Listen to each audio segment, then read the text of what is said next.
everyone, welcome to our YouTube channel and today's our topic is urine analysis by dipstick method.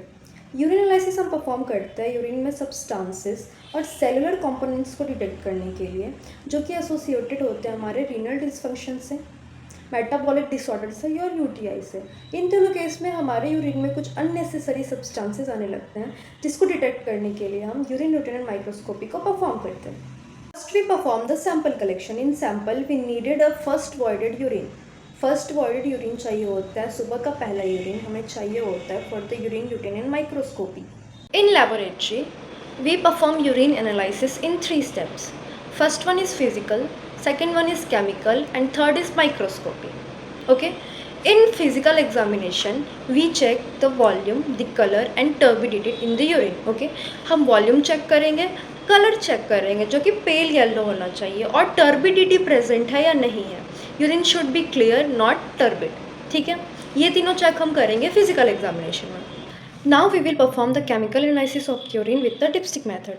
Dipstick method में हमारे पास एक box होता है, box में chemical के पैड्स पेस्ट होते हैं एक स्ट्रिप के ऊपर केमिकल के पैड्स पेस्ट होते हैं।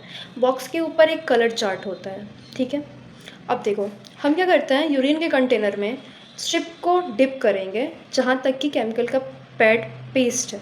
केमिकल से यूरिन रिएक्ट करेगा और कलर चेंज देगा।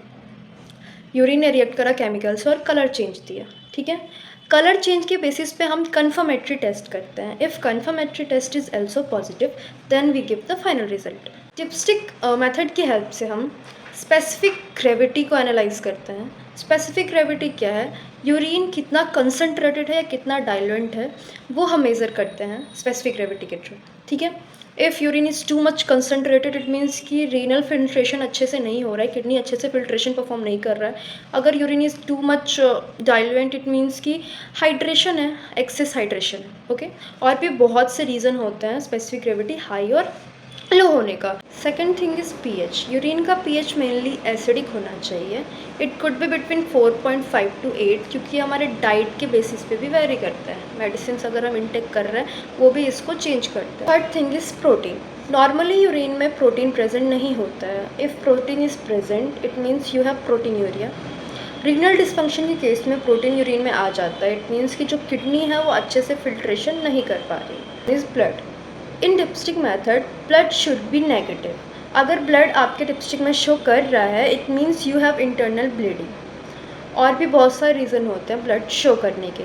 अब देखो बहुत बार वुमेन ड्यूरिंग मेंस्ट्रुएशन अगर वो यूरिन एनालिसिस करा रही हैं तो फॉल्स पॉजिटिव रिजल्ट आता है क्योंकि यूरिन में ब्लड प्रेजेंट है, आरबीसी प्रेजेंट है, तो आपका रिजल्ट फॉल्स पॉजिटिव आता है।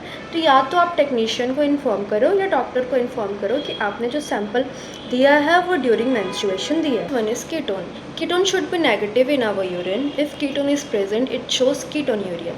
आपका यूरिन बहुत ज़्यादा एसिडिक है तो कीटोन्यूरिया शो करता है। और ये डायबिटीज़ के केस में बहुत बार कीटोन हमारे प्रेजेंट आता है, डायबिटीज़ मेलिटस के केस में। Bilirubin. Normally bilirubin should not be present in our urine. If bilirubin is present it shows liver dysfunction और पाइल डक्ट इश्यूज़। अगर बिलीरुबिन हमारे यूरिन में आ रहा है इसका मतलब है कि आपको लीवर से रिलेटेड कोई इशू है या बाइल डक्ट से रिलेटेड कोई इशू है। यूरोबिलिनोजन। कुछ क्वांटिटी में यूरोबिलिनोजन हमारे यूरिन में नेचुरली प्रेजेंट होता है, बट अगर ये हाई है तो वो स्ट्रिप पे पॉजिटिव शो करेगा। कुछ केसेस में यूरोबिलिनोजन हमारे बॉडी में हाई हो जाता है जैसे liver dysfunction, too much RBC instruction. जो यूरोबिलिनोजन है ना वो बिलीरुबिन का बाई प्रोडक्ट है और बिलीरुबिन क्या है, आरबीसीज के ब्रेकडाउन का बाई प्रोडक्ट है। तो यूरोबिलिनोजन अगर हाई हो रहा है इट मीन्स कि आरबीसी का भी ब्रेकडाउन ज़्यादा हो रहा है। एंड थर्ड इज़ हमारा बाइल डक्ट इशू। इन तीनों केस में हमारा जो यूरोबिलिनोजन वो यूरिन में हाई हो जाता है। These are the parameters of urine analysis by dipstick method. After dipstick method, we perform the microscopy of the urine where we analyze the cells or bacteria in the urine. This is all about urine analysis by dipstick method. I hope you liked the video. Thank you.